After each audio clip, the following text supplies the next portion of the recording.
Welcome inside our studios here at NBA TV. We are getting you ready for the season. The schedule begins to be released. The unveiling, Casey Stern, 3D, who's unveiling a little scruff. We're getting the beard back. Little scruff. Are we talking about NBA? NBA. Already? Yes. Still? Yes. Oh, let's talk about it. You know, it's like Christmas. Exactly. Because we're going to talk about Christmas. Yes. Get ready for your shopping. Let's take a look at the Kia Tip-Off 2018, starting with NBA on TNT Premier Week, presented by Auto Trader. You gotta look at, first of all, that matchup at the top. No LeBron in the East now, DC. Yeah, the East wide open. The Sixers ready to take that next step, made a few moves. If you're a Celtics fan, you're getting healthier, and you're super excited about the Eastern Conference. Lakers in Portland. Lakers always interesting. Now the LeBron era begins. Yeah, even Nike's happy to get LeBron on the opening night. They like that. Yeah. I would think, hey, we're happy to get LeBron any night. I have a feeling we'll be here till 4 in the morning every night on GameTime. Let's take a look at what's going on from the TNT side to opening week on ESPN.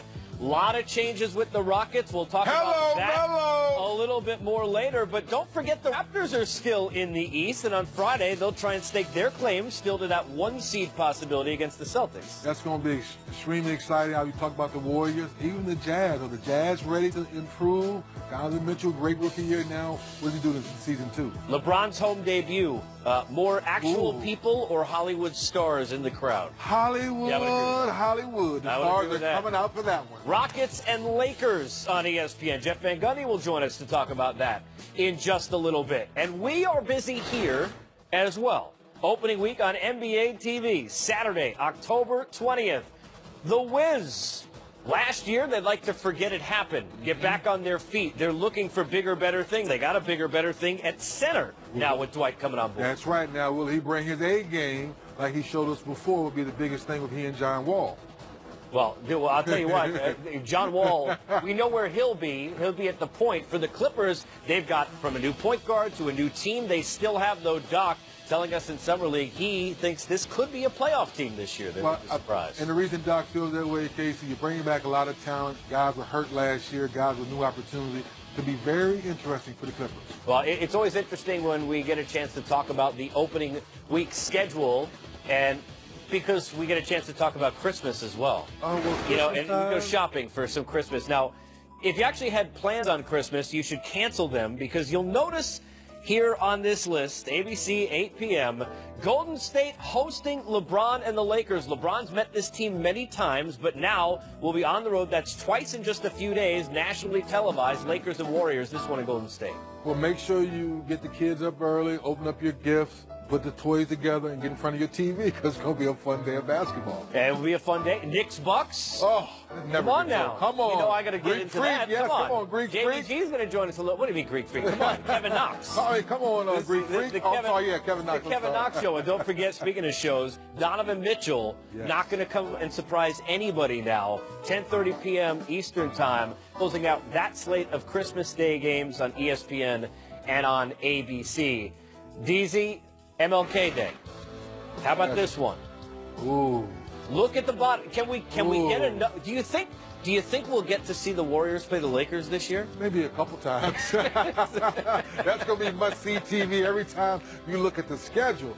Even with the Pels and the Grizz, you know, all new faces going there, see if they can keep things going. But the Rockets on the road with the Sixers to be juicy as well. And I like Capella, right? The new deal. He gets the chance to try and slow down Embiid. And Ben Simmons here for another year. And I think one of the things you look at when you start to see these matchups in the schedules is I love when you get to see familiar faces in their new places. When LeBron showed up at Summer League, even in Lakers shorts, people were freaking out. Well, they had on those purple shoes, too. Yes, remember? It went viral. You would notice that. Of course. I have noticed that. But to your point, that's what makes this season already exciting, because so many players going to new teams. Now, how will they play? All right, we know how we'll play this. We get a chance to welcome in our own Charles Barkley, who joins us via telephone from an undisclosed location to talk about this opening week, Christmas. We roll out a lot of LeBron. Chuck, do you think you'll be able to cover enough LeBron against the Warriors during the course of this season? You know, between the last 6 months, I'm LeBron'd out right now. But, you know, the Lakers going to have a good, solid team. I think they're going to battle for a playoff spot. But they're not a contender. Let's be realistic. They're not a contender. But, you know, he's the best player in the world, and we're going to show him a lot. And Charles, we know Philadelphia has a soft spot in your heart. Do you think that now Embiid and Ben Simmons and a few moves they've made, are they ready to take another step in the Eastern Conference now that LeBron's out of the Eastern Conference? Well, I think it's a three-team race in the East between Toronto, Boston, and Philadelphia. You know, obviously Embiid and Simmons are terrific. The key is going to be Markelle Fultz, whether he can play or not. To me, he's the key. I love them going out and getting Wilson Chandler. I think that's an upgrade. But it's going to come down to Markelle Fultz. What's going to be fascinating, the two things is Kawhi Leonard invested in Toronto? Because if he's invested, they're just as good as everybody else. I think that's a big question. And secondly, the Celtics. I think the Celtics, it's going to be interesting watching that team play because people, they just assume they're getting two all-stars back. Like it's just going to all fit together. Let me tell you something. I saw Jaylen Brown and Jason Tatum play. They're not going to sit around and watch Kyrie and Gordon Hayward shoot the ball every time. Those two young kids are terrific. And anybody who think they just going to say, hey, Kyrie and Gordon, y'all shoot all the shots and we'll just stand around, that to me is going to be very fun to watch. Chuck, speaking of pieces all fitting together, the Thunder at the Warriors, second part of that double dip. Last year at this time, I remember when we rolled out the schedule, we were all talking about that new big three. Melo now verbally agrees, moves on to Houston. But I think a surprise to a lot of people was the fact that Paul George was loyal to Oklahoma City, didn't go to the Lakers, didn't go back home. How about this team? Maybe because of Melo, maybe not, but can they be a better version of the new look Thunder this year? I think they're the sleeper in the Western Conference. I think they're going to be much better. That's like if you go back and play our interviews from last year, I didn't think that big three was going to work. I didn't think it was going to work at all. I think they're going to be a much better team. I think they don't have to answer the questions about Paul George. So now their big three is Paul, Russell, and Steven Adams. I love the addition of Schroeder. I think he's a good backup point guard. I think he's going to help them. Also, they got Nerlens Noel. I think he's going to help them. So to me, I think Oklahoma City might be the second best team in the Western Conference. And sticking with the West, Chuck, do we think this year the Warriors could be a little complacent? Yes, they're bringing in Boogie Cousins. Take his time. Don't have to worry about playing to the playoffs. But do you go for a little complacent now? You've been to the mountaintop so many times in a row. Well, I think, number one, I don't think they will because they're just better than everybody else. Because, you know, number one, if they don't win, he's going to get the blame. But also, he wants a big contract. So I think it was a great addition at a minimal risk. I can't believe some other teams didn't take a chance on him for like $5 million. I know that's a lot of money, but that's chump change in NBA circles. I mean, a lot of teams should have taken him at that price because he's going to have to play well. I mean, he wants a big contract. And, you know, being around that organization, I think it's going to be great for his maturity. But listen, the Warriors are just better than everybody else. Listen, the Rockets to me took a step backwards, losing Trevor Ariza. I think Trevor Ariza is one of the most underrated players in the league. So I really think they take a step back. But listen, my sleeper team in the West is probably going to be Oklahoma City. I think going to be much better this year. Charles, I know you were very high on the Raptors. I guess two-part. A, have you apologized to the city of Toronto, which I know you love, for jinxing them? And B, do they maybe go under the radar? Are they still you hate to call a number one seed a sleeper, but because of all the attention Boston and Philly are getting with LeBron out of the conference, Kawhi comes over. Is Toronto maybe not getting enough credit right now?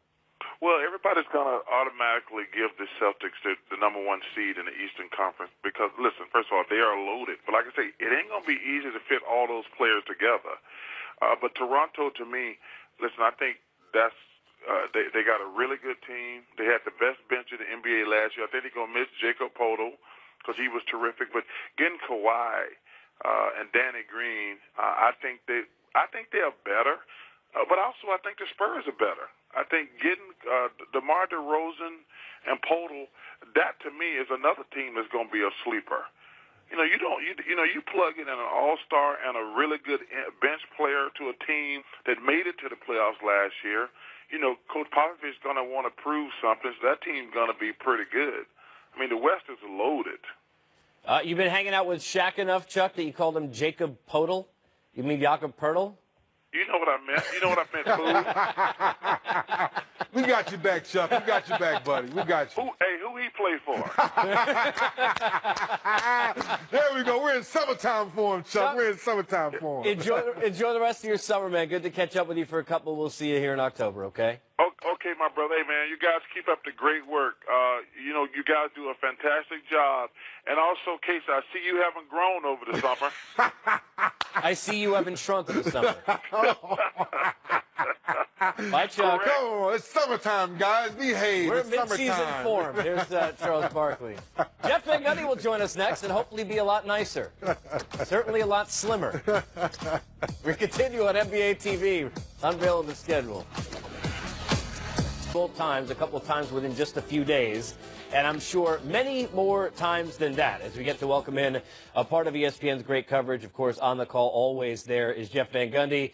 Jeff, you think you'll get enough to talk about with LeBron against the Warriors on Christmas Day?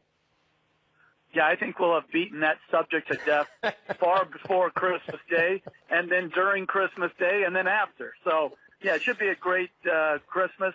Those games look very exciting. And, Jeff, with those games being so excited, for you being up close, is there one team or one player outside of LeBron who's changed teams you're looking forward to seeing play? I am really looking forward to seeing how the Carmelo Anthony to Houston works out. I think it's a fascinating move, both for he and the team. They lost some defensive-oriented perimeter players, and now they've added one of the great scorers of all time, who looked a little bit unhappy in Oklahoma City, and I wonder, how it's going to change the dynamics of Houston, both locker room and on the court. I'm just interested and fascinated by that move. Part of that schedule on Christmas, I guess the Mellow Bowl here, Jeff, when you look at the Thunder against the Rockets. How about Oklahoma City, whether it's because of Melo or not? How much better do you think they'll be this year now that Paul George has decided to stay? Well, I think they're an interesting team. I don't think they're an overly talented team. I think Robertson injury hurt him last year. Paul George, I think, was more banged up than he let on, which impacted his practice time and also his game performance. So he and Westbrook are going to have to be really good. I think they were able to change their direction. But I think, the Schroeder thing, and you guys might know him better than, certainly I do, because I haven't watched him that much. I'm interested to see how his impact of speed and a secondary ball handler, how it improves Oklahoma City, particularly when he plays with Westbrook. And Jeff, staying on the Western Conference, how does a team like Utah, with the way Donovan Mitchell played last year and their defense when they're healthy, could they be another team in the Western Conference that shocks people next year? Well, I think the shock was this year, Dennis. I think he was so good right out of the gate, and they were so good. Really, if Gobert doesn't go down, I think their win total would have been higher. I think they're going to play exceptionally well because, like you said, their defense is going to anchor them. They're going to be very consistent. And I think they're going to be a tough out for anybody they play in the playoffs. Jeff, before we let you run, the Beast and LeBron has left the East. Celtics and Sixers, going to be a lot of talk about those two teams. Do you look at the East as the Celtics to lose? How do you see Philadelphia and Toronto in that mix? Well, I don't think you should forget about Toronto. Obviously, they're an outstanding team. The big trade this summer, Kawhi Leonard's health, obviously, are the keys. But I think Boston has the most physical talent. I'm going to be very interested to see how they work through the glut of wing players that they have. Can they keep everybody excited and happy in their role? They're going to be very well coached. And I think in Philly, they're an outstanding team. I'm interested to see how Ben Simmons has improved in year two of his career. And then Markelle Fultz, can he bounce back from what was a very strange season? Jeff, appreciate it. Going to be a lot of excitement. Enjoy the rest of your summer and the break between now and then. Always appreciate your time. All right, take care, guys. All right, there's Jeff Van Gundy. DZ, obviously Christmas Day has given us some great battles, we think, over the last number of years about the reuniting of the Cavaliers and the Warriors. What are you looking forward to? After talking to Charles and talking to Jeff, I'm starting to lean more just watching the Celtics because they have, like Jeff just said, they have so many wing players, so much talent. Tatum and Brown grew so much in front of our eyes over the playoffs. I kind of agree with Charles. From a competitive spirit nature, welcome back, Kyrie, welcome back, Gordon. I'm not going to give you everything I just worked for. Unfortunately, you were injured. We get that. But I think it's a fascinating thing that Brad Stevens has to figure out. How do I get all this talent to play together every night? You bring back Marcus Smart. We know how much Brad Stevens loves him, being your Swiss Army knife, doing everything you want for your team. So that's going to be a very interesting thing to see how they figure that out. All right, case in point, start explaining, give some months to the family why you won't pay attention to them on Christmas. We've got a lot more to come. Ring night is to come for the Warriors. Is another one to come in their future. It'll be game time for Carmelo Anthony, but not with the Oklahoma City Thunder as we knew, nor with Atlanta. Finally verbally agreeing as we expected with the Houston Rockets. How does he fit in? One of the major questions, because where you play him is going to be something to look at between now and during camp. Great point you bring up, Casey, and I know a lot of Melo fans have been talking about this, but let's call it what it really is. In D'Antoni's system, it's going to be James Harden pick and roll with Capella, Chris Paul pick and roll with Capella. Where will Carmelo be? In either one of those corners if he's at the 3, but I think P.J. Tucker will move over to the 3, Melo will be at the 4, so he'll probably be at the wing. Now, when Kid Capella rolls to the basket, now Carmelo's rolling up to the top of the key area, catching that swing back pass. Now he can go one-on-one. I think he fits into the system well that way. And we don't have time, so we won't talk about the defense. Because no Ariza, no Bamute, I get, Melo. You know what's so funny is? I get, yes, Trevor Ariza is a better defender than Carmelo, but I know Carmelo will give you the effort at least. Maybe a better rebounder. Maybe not be a one-on-one defender, but I know Carmelo at this point in his career will give you the effort. I know this. We effort to show you more of the games and the schedule because on the list for MLK Day on TNT, right there you see the Houston Rockets in Philadelphia, a team that's going to be talked about a lot. And I think the improvement of Ben Simmons from last year to this year with the shot, I think almost, if not as important as the Markelle Fultz story for the Sixers this year. Very interesting because both guys need the ball in their hands to be effective. Yes, you want Ben to be a better outside shooter. We also want Ben to continue to work on being a better leader, knowing time and situation, when to get the ball to certain people. Because sometimes as young players, Casey, you've seen this, we've talked about you cannot do this. Then you come back the next year trying to do too much of it. Work on your shot, continue to be a better leader, and make sure the big fella eats. You know, we talk about guys improving. We've talked Warriors-Lakers a lot during this show because they'll play a lot on national TV. MLK Day will have them on TNT. But speaking of guys improving, Lonzo Ball doesn't get talked about a lot. A year ago, that was a huge story for us to open the season. How much are you looking forward to seeing his improvement now and his interactions with LeBron? Well, once he figures out what's going on with the knee, he's come back from the surgery, he gets 100%. I hope he's living in the gym. And people, what I mean by it, because the ball's not going to be in your hands. It's going to be in LeBron's hands. Hopefully Luke Walton figures out a way to get better ball movement playing with LeBron. But if you're not in the gym working on your jump shot, knocking down wide open shots, you're setting yourself up for failure because that's what it is when you play with LeBron James. Be ready to catch and shoot. Your midseason form. Thank you. Yeah. So. Leave it. We got more coming up. Schedule release special. 3D and I will be back for that as well. We are coming back? That's the rumor. There's another schedule? Unless there's something in my locker I don't know. Hold on, we got 2 schedules coming out? We got 2 schedules. This is the full schedule. Oh. Today was just the big date schedule. Now you tell me. This is the other schedule. Oh, yeah. Now you tell me. How about LeBron debuts? We'll take a look back and maybe what to expect in the one to come this time around. Coming up on Game Time. LeBron. The next debut with a new club, the Lakers for LeBron. We look back at debuts of the past. Not bad, 2003, I would say. 25 points, 9 assists, 6 rebounds. Look how young he was. Wow, just amazing that 15 years have gone by. He's gotten better and better. And this past year, arguably could be his best year ever. 31 points in the debut with the Heat. certainly not scared about making a good first impression. How about the Cleveland debut in 2014? Part 2 in Cleveland. 17 points, 5 rebounds, 4 assists. But he got the championship, so he doesn't care about the debut. No, he doesn't. Going to take longer to get the championship here, though, right? No question about it. We know the young talent's there. How long does it take for them to adjust? Say it again, fans. It will take a period for these guys to adjust to LeBron James. LeBron's not adjusting to them.